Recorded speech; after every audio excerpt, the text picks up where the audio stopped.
우리의 눈을 들어서 하나님을 바라볼 때, 하나님을 생각할 때 우리 안에 감사한 것이 생각나게 되고 감사의 마음들이 나오게 되는 것입니다. 디모데전서 4장에 보면은 디모데전서 4장 4절에서 5절에 보면 이렇게 말씀하고 있는데, 이 말씀을 우리가 함께 읽어볼까요? 하나님께서 지으신 모든 것이 선함에 감사함으로 받으면 버릴 것이 없나니 하나님의 말씀과 기도로 거룩하여 짐이니라. 아멘. 얼마나 귀한 말씀인지 몰라요. 하나님께서 지으신 모든 것이 선하고 아름답습니다. 모든 자연 만물이 아름답지요. 하나님은 우리 성도들을 존귀하게 창조하셨습니다. 우리가 하나님의 말씀을 깨닫고 기도하다 보면 모든 것이 하나님의 은혜임을 깨닫게 되는 것이죠. 감사함으로 받으면 버릴 것이 하나도 없습니다. 우리는 하나님의 말씀과 기도로 통해서 거룩해질 수 있는 것이죠. 오늘 추수감사주일을 맞아요. 여러분들에게는 어떤 감사의 제목들이 있습니까? 한 해를 돌아보시면서 감사의 제목을 하나님 앞에 올려드리는 우리 모든 성도님들이 되시기를 간절히 축복합니다. 여러분, 추수감사절의 유래를 살펴보면은 구약시대 때로 거슬러 올라갈 수가 있어요. 구약시대에 보면은 초막절, 또 장막절, 수장절이 나오는데요. 사실 다 같은 절기입니다. 하나님은 이스라엘 백성들이 광야에서 겪었던 그 어려움과 하나님의 보호하심을 기억하길 원하셨어요. 그래서 하나님은 당시처럼 이스라엘 백성들이 초막을 짓고 또는 장막을 짓고 광야 생활을 체험하길 원하셨습니다. 그래서 이름을 초막절 또는 장막절이라고 불렀습니다. 그리고 수수한 곡식들을 곳간에 모아놓고 감사로 예배하게 하셨는데, 그것이 바로 수장절인 것이죠. 현대적인 형태의 추수감사절은 성경에서 말하는 절기와 조금 다릅니다. 보통 1620년경으로 올라갈 수 있습니다. 모진 박해를 받던 유럽의 청교도들은 신앙의 자유를 찾아서 길을 떠나죠. 102명의 청교도들이 메이플라워를 타고 정든 고향을 떠나 척박한 미국으로 신대륙으로 건너왔습니다. 117일의 그런 고생스러운 항해를 마치고 마침내 그들이 도착한 땅은 아무것도 없는 황량한 미개척지였습니다. 추운 겨울에 도착한 그들은 굶주림과 추위, 그리고 인디언들의 습격에 대한 공포 속에서 첫 해 겨울을 지낼 수밖에 없었습니다. 102명 중에서 절반이 그 겨울에 죽게 되었어요. 질병으로 인해서 또 추위로 죽게 되었어요. 그러나 청교도들은 하나님의 은혜와 인디언들의 도움을 받아서 그해 가을에 옥수수와 보리, 밀 등 첫 수확을 하게 되었습니다. 그리고 칠면조와 사슴 등을 잡아서 그들에게 도움을 준 인디언들을 초청해서 함께 하나님을 예배하고 음식을 나누었습니다. 여러분, 그들이 드린 첫 번째 추수감사절은 풍족하게 드린 추수감사절이 아니었어요. 고통 중에 드린 감사절이었습니다. 하나님의 은혜를 기억하며 드린 감사였죠. 그들은 하나님께서 주신 자유에 감사하며 기쁨으로 예배를 드린 것입니다. 오늘 우리의 감사는 어떤가요? 모든 상황이 좋아서 드리는 그런 감사는 아닐 것입니다. 여전히 우리의 인생 가운데 고통과 어려움이 존재하죠. 그러나 우리가 감사하는 이유는 하나님의 명령이고 또 하나님의 뜻이기 때문에 우리는 하나님의 말씀에 순종하여 오늘 이 자리에 나오셔서 감사로 예배하는 줄로 믿습니다. 데살로니가전서 5장 16절에서 18절은 이렇게 말씀합니다. 우리가 너무나 잘 아는 말씀이죠. 항상 기뻐하라, 쉬지 말고 기도하라, 범사에 감사하라. 이는 그리스도 예수 안에서 너희를 향하신 하나님의 뜻이라. 이렇게 말씀하고 있습니다. 그렇습니다. 어려운 중에도 항상 기뻐하고 고통 중에도 기도하며 또 어떤 상황 속에서도 감사하는 감사하는 것, 그것이 바로 하나님의 뜻인 줄로 믿습니다. 오늘 기도와 감사로 승리했던 다니엘의 위대한 사건을 저는 여러분들과 함께 나누길 원합니다. 우리가 잘 아는 것처럼 다니엘은 인생의 위기 가운데 기도와 감사로 승리했습니다. 다니엘이 어려운 상황 속에서 어떻게 승리했는지 다니엘의 기도와 감사에 대해서 함께 나눠보고자 합니다. 첫 번째는 어려운 상황 속에서 드린 기도와 감사였습니다. 위기 상황 속에서 드린 그런 감사였던 것이죠. 여러분, 다니엘이 누군지 잘 아실 것입니다. 다니엘은 주전 605년경에 다니엘은 10대의 나이에 이스라엘의 멸망하기 직전에 바벨론에 의해서 포로로 붙잡혀 오게 되었습니다. 바벨론의 정책 중에 한 가지는 포로로 잡혀온 어린 소년들, 그 중에 총명한 그런 소년들을 뽑아서 왕궁에서 봉사하게 했던 것이죠. 그 중에 한 사람이 바로 다니엘이었습니다. 하나님은 다니엘에게 지혜와 총명과 그리고 꿈을 해석할 수 있는 능력을 주셨습니다.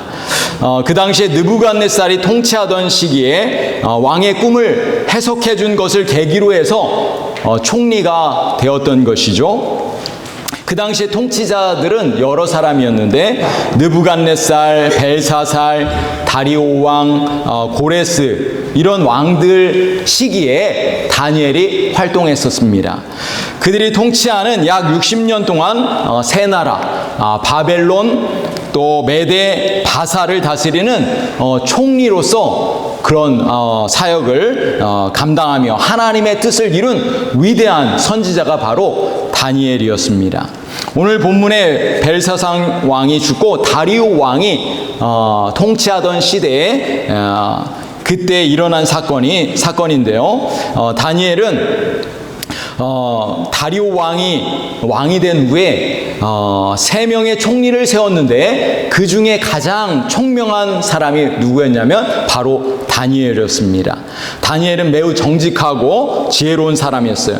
다른 2명의 총리보다 훨씬 뛰어났어요. 그래서 다리오 왕은 다니엘을 가장 신뢰했고 또 사랑하여 전국을 다스릴 수 있는 그런 총리로 세우려고 했었습니다. 그런데 그때 다니엘을 시기하던 다른 총리들이, 이 방백들이 다니엘을 모함하고 뒷조사를 한 거예요. 그러나 어떤 허물도 또 잘못도 찾지 못했습니다. 그러자 이번에는 종교적인 문제를 가지고 흠을 잡기 시작했습니다. 30일 동안에 누구든지 왕위의 다른 신들에게 절하거나 기도하면은 사자굴에 넣자는 그런 법을 만들었던 것이죠. 그런데 다니엘이 어떻게 했을까요? 이러한 상황 속에서 어떻게 했을까요? 오늘 말씀에 보면은 10절 말씀 같이 한번 읽어보겠습니다. 다니엘이 이 조서에 어인이 찍힌 것을 알고도 자기 집에 돌아가서는 그 방에 예루살렘으로 향하여 열린 창에서 전에 행하던 대로 하루 3번씩 무릎을 꿇고 기도하며 그 하나님께 감사하였더라. 아멘. 여러분, 다니엘은 자신이 하나님께 기도하면 사자굴에 들어간다는 것을 알고 있었을까요? 몰랐을까요? 알고 있었죠. 다니엘은 이 30일 동안만 잘 피해가면 되는 것이었습니다. 그가 30일 동안 발견되지 않고 숨어서 기도하든지 잠시 기도를 멈추어도 될 수 있었습니다. 그러나 다니엘은 그렇게 하지 않았습니다. 다니엘은 그런 위기 상황 속에서 평소처럼 기도를 드렸습니다. 그 기도의 내용이 무엇이었어요? 감사였다는 것입니다. 그러면 구체적으로 다니엘에 무엇을 감사했을까요? 우리는 정확하게 그 내용을 알 수가 없습니다.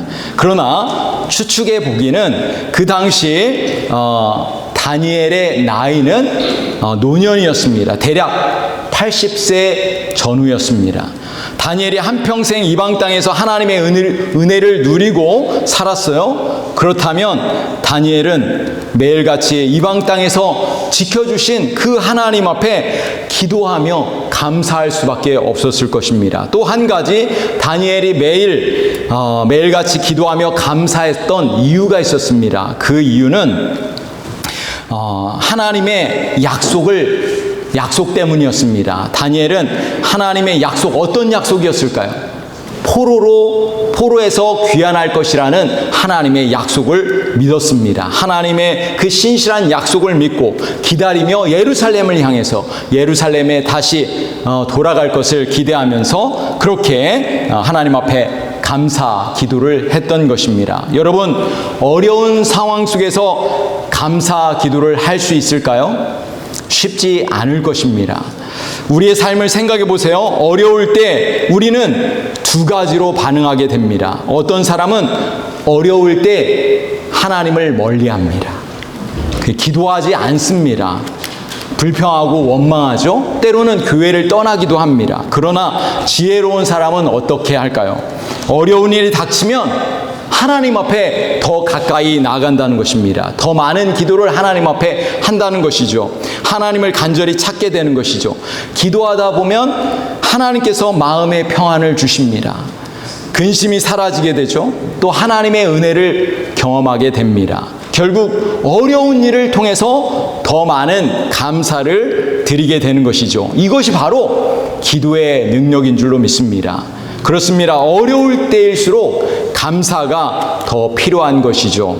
일반적으로 감사에 대해서 사람들은 세 가지로 반응합니다. 첫 번째는 어떤 상황 속에서도 감사하지 않는 사람들이 있습니다. 어떤 상황 속에서 감사 대신에 불평과 원망을 하는 사람이 있죠. 둘째, 감사한 일이 있을 때만 감사하는 사람들이 있죠. 이것은 조건적인 감사입니다. 세 번째는 감사한 일이 있을 때나 또는 없을 때나 감사하는 사람입니다. 항상 감사하는 사람들이죠. 여러분들은 어디에 속하십니까? 여기에 계신 모든 분들은 어떤 상황 속에서도 감사를 잃어버리지 않고 하나님 앞에 감사하시는 분들이 되시기를 간절히 소원합니다. 시편 50편 23절에는 이렇게 말씀하고 있는데 우리 같이 한번 읽어볼까요? 감사로 제사를 드리는 자가 나를 영화롭게 하나니 그 행위를 옳게 하는 자에게 내가 하나님의 구원을 보이리라. 아멘. 이 말씀이 저와 여러분의 말씀이 되실 수 있기를 간절히 소원합니다. 다니엘은 환난 날에 하나님을 불렀어요. 어려운 상황 속에서 하나님 앞에 감사 기도를 했습니다. 그의 감사는 진정한 감사였습니다. 감사 기도를 드리는 다니엘은 다니엘을 하나님께서 사자굴에서 건져 주셨죠. 네. 하나님의 살아계심을 다니엘은 경험했던 것입니다. 다니엘은 환난 중에도 하나님을 영화롭게 했던 것입니다. 사랑하는 성도 여러분, 인생 가운데 고난이 찾아올 때라도 감사를 잃어버리지 마십시오. 기도와 감사의 능력을 또 그 믿음을 지키시는 저와 여러분이 되실 수 있기를 간절히 소원합니다. 한번 옆 사람을 보면서 이렇게 한번 말씀해 주시기 바랍니다. 기도와 감사를 잊지 마십시오. 이렇게 기도와 감사를 잊지 마십시오. 아멘. 자, 두 번째로 이 다니엘의 그 감사는 어떤 기도와 감사였느냐? 거룩한 습관이 된 기도와 감사였습니다. 10절 말씀을 자세히 보면은 우리는 다니엘의 거룩한 습관을 발견할 수가 있습니다. 10절에 보시면은 전에 행하던 대로 이렇게 기록되어 있죠. 다니엘의 감사와 기도는 거룩한 습관이었습니다. 다니엘은 하루에 3차례씩 기도했어요. 중요한 특징은 예루살렘을 향하여 그렇게 창문을 열어놓고 기도했다는 것입니다. 여러분, 왜 그랬을까요? 왜 다니엘이 예루살렘을 향하여 그 창문을 열어놓고 그렇게 기도했을까요? 멸망해버린 자신의 조국을 생각하며 그리고 하나님께서 이스라엘을 다시 회복시켜 주실 것을 그렇게 바라면서 기도했던 것입니다. 비록 그 이스라엘의 죄로 인해서 하나님께서 심판하셨고 또 나라가 멸망했지만 타국에서 목숨을 지켜주신 신실하신 하나님 앞에 감사했던 것입니다. 성경에 전에 행하던 대로라고 기록한 것처럼 다니엘은 어떤 상황 속에서도 그렇게 하나님 앞에 흔들리지 않고 그렇게 기도했던 것입니다. 그에게는 감사와 기도의 습관이 있었던 것이죠. 여러분, 우리 이민자의 삶을 사는 우리 저와 여러분의 삶을 한번 돌이켜 보십시오.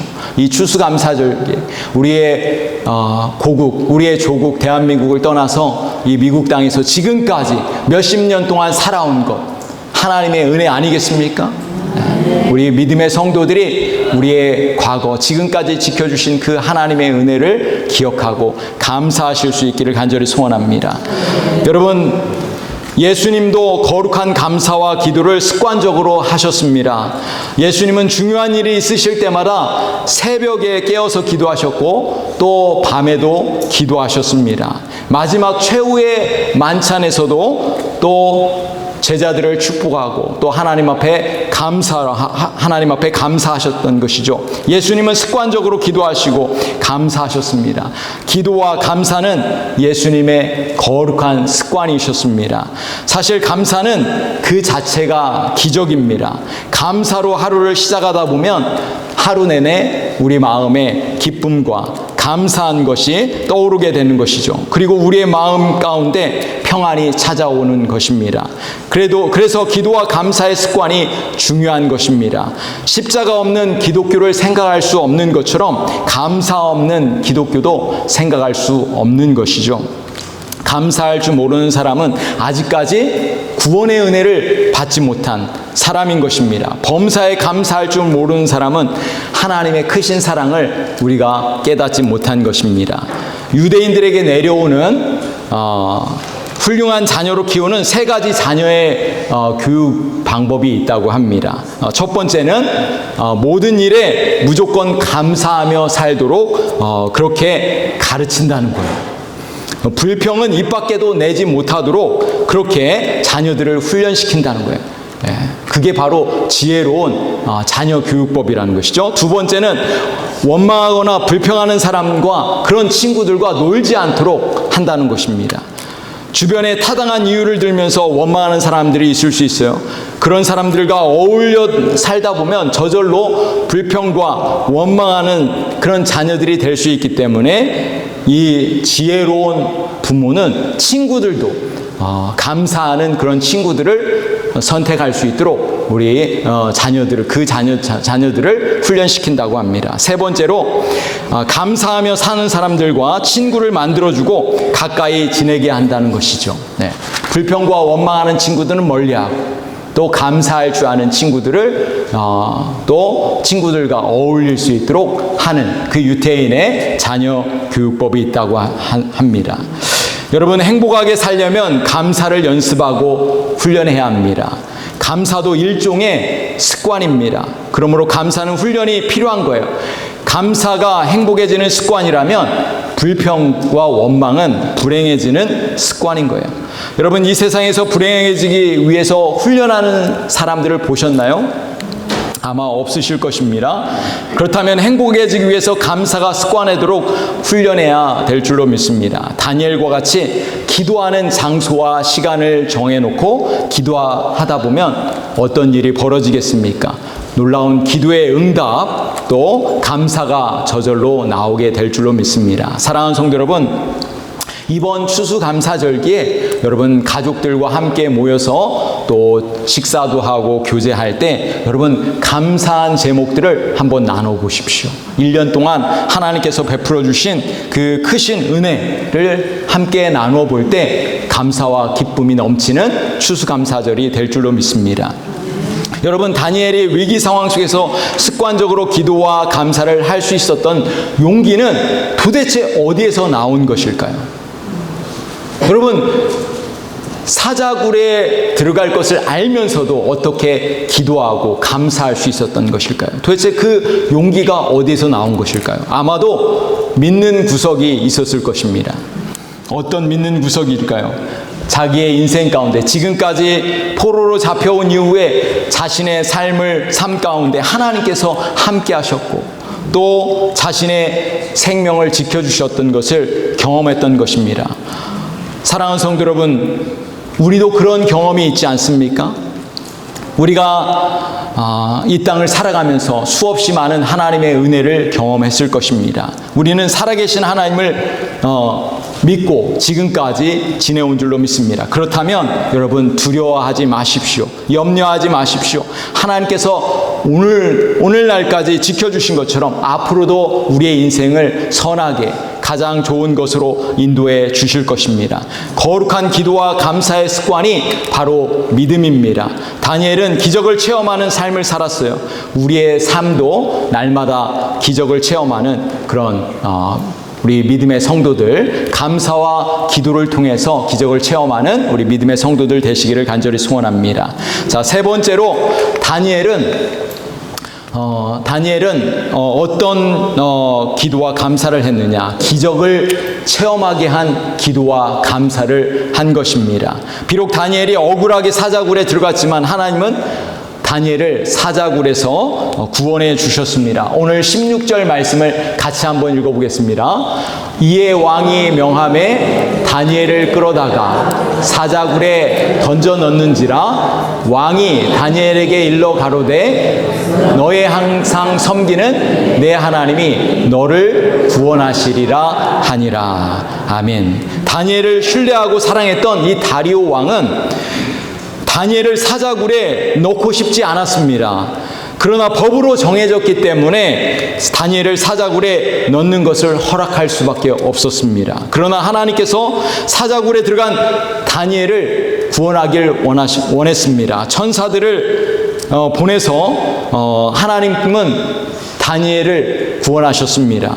오늘 본문 이후에 나오는 22절 말씀에 보면은 이렇게 말씀하고 있습니다. 나의 하나님이 이미 그 천사를 보내어 사자들의 입을 봉하셨으므로 사자들이 나를 상해치 아니하였사오니 이는 나의 무죄함이 그 앞에 명백함이 오며 또 왕이여 나는 왕의 앞에도 해를 끼치지 아니하였나이다. 아멘. 하나님께서 다니엘을 사자굴에서 사자들에게서 구원하셨습니다. 할렐루야. 다니엘의 기도와 감사가 기적의 열쇠가 되었습니다. 그러나 다니엘을 고발했던 그런 사람들의 결과를 한번 보십시오. 24절에 이렇게 기록되어 있습니다. 한번 같이 읽어볼까요? 왕이 명을 내려 다니엘을 참소한 사람들을 끌어오게 하고 그들을 그 처자들과 함께 사자굴에 던져넣게 하였더니 그들이 굴 밑에 닿기 전에 사자가 곧 그들을 움켜서 그 뼈까지도 부셔뜨렸더라. 정말 무서운 결과가 나왔습니다. 하나님께서 다니엘을 구원하시고 다니엘의 원수들을 심판하셨던 것입니다. 심은 대로 거두게 하셨던 것이죠. 그런데 더 놀라운 사실은 하나님을 알지 못했던 이 다리오 왕이 살아계신 하나님의 능력을 체험한 것입니다. 다리오 왕이 살아계신 하나님을 만나게 된 것입니다. 다니엘서 6장 26절에서 27절에는 이렇게 기록하고 있는데 이 말씀도 같이 한번 읽어보겠습니다.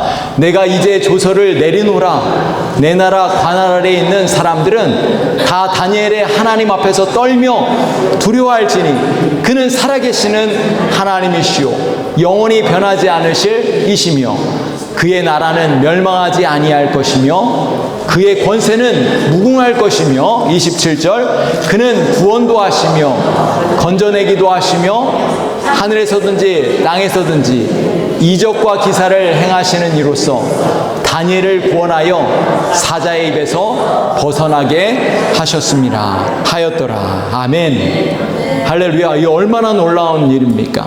하나님께서 다니엘을 사자굴에서 구해 주신 것도 놀라운 기적의 사건인데 하나님을 알지 못했던 이방 왕 통치자 다리오 왕이 위대한 신앙 고백을 했던 것입니다. 이방 왕이 다니엘이 믿는 하나님을 동일하게 믿게 된 것입니다. 뿐만 아니라 다리오 왕은 살아계신 하나님을 모든 백성 앞에서 선포했습니다. 하나님의 영광을 드러낸 것입니다. 할렐루야. 사랑하는 성도 여러분, 기도하며 감사하는 인생은 기적을 체험하는 인생인 줄로 믿습니다. 기도하며 감사하는 인생은 문제가 해결되고 질병이 치유되어지며 가정의 문제들이 풀리게 되는 줄로 믿습니다. 마침내 기적을 체험하는 인생이 될 줄로 믿습니다. 할렐루야.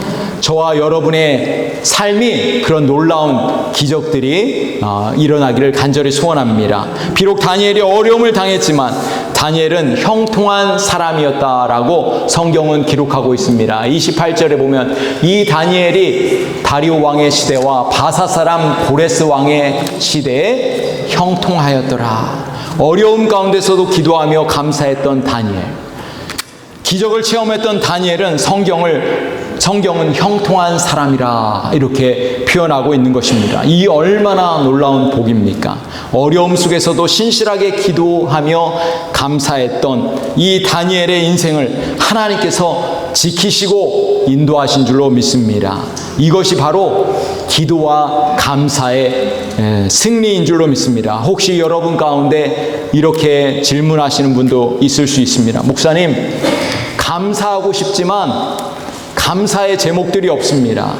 도대체 감사하려고 하는데 그것이 잘 안 됩니다 라고 하시는 분들을 위해서 제가 강력한 치유법을 여러분에게 소개하길 원합니다. 이 치유법이 뭐냐면 감사 치유법입니다. 땡큐 테라피라는 것인데 이 땡큐 테라피 감사 치유법은 식전이나 식후에 호흡곤란이나 가슴에 통증이 있을 때 물과 함께 먹기만 하시면 됩니다. 물 없이도 가능합니다. 특별한 처방전이 필요하지도 않습니다. 절대로 부작용이 없습니다. 안전한 치료제입니다. 그리고 이것은 특별히 프리입니다. 공짜입니다. 한번 제가 소개해 드리도록 하겠습니다. 혹시 여러분 세금을 많이 내시는 분이 있으십니까? 세금을 많이 내신다면 여러분은 안정된 직장과 사업장이 있다는 말입니다. 그러니 감사하십시오.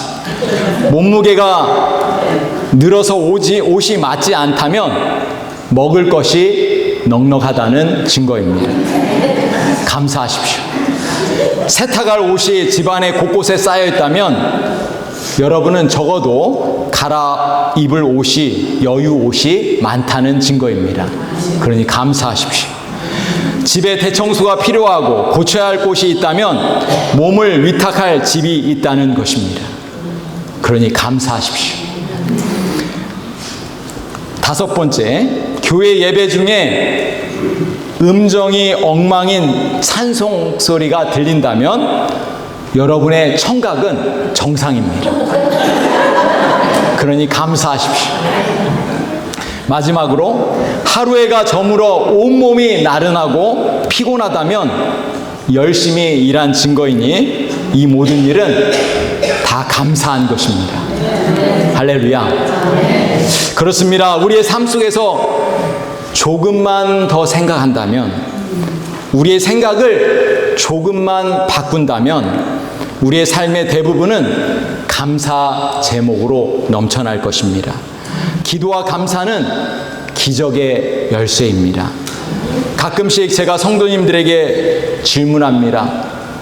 여러분의 인생 가운데 제일 감사한 것이 무엇입니까? 그러면 어떤 분들은 이렇게 이야기합니다. 제일 감사한 것은 구원받은 것입니다. 할렐루야. 오늘 우리에게 구원의 은혜가 있다면 최고의 감사 제목인 줄로 믿습니다. 사랑하는 성도 여러분, 만약에 오늘 이 세상을 떠난다면 천국에 갈 수 있는 확신이 있습니까? 오늘 죽어도 천국에 갈 수 있다는 소망과 감사의 고백이 있으십니까? 만약에 여러분들이 이러한 감사가 있다면 그 감사는 여러분들을 천국으로 인도할 것입니다. 바로 그것이 기적인 줄로 믿습니다. 추수감사절을 맞이하여 오늘 저는 여러분들에게 가장 큰 감사를 소개하길 원합니다. 여러분 인생의 가장 큰 기적, 가장 큰 선물 무엇입니까? 바로 예수 그리스도이십니다. 예수 그리스도 그분이 우리의 모든 죄를 대신해서 십자가에 죽으셨습니다. 우리가 그분을 내 인생의 구원자로, 내 삶의 주인으로 모신다면 우리는 영원한 생명, 영원한 천국을 얻게 될 것입니다. 하나님의 자녀가 되는 줄로 믿습니다. 아직까지 예수님을 개인의 구주와 주님으로 믿지 않으셨다면 이번 추수감사절기, 오늘 이 시간에 예수님을 개인의 구주와 주님으로 믿고 고백하시고 영원한 천국을 누리시는 우리 믿음의 성도들 되시기를 간절히 소원합니다.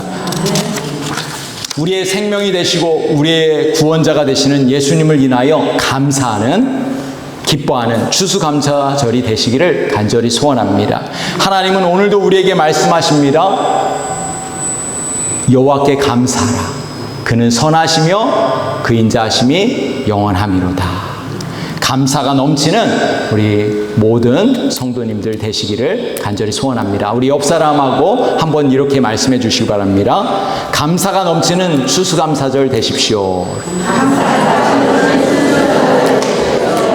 한 번 더 하겠습니다. 기도와 감사로 승리하십시오. 우리 이 시간에 다 같이 일어나셔서 우리 찬양하도록 하겠습니다. 날 구원하신 주 감사. 우리 함께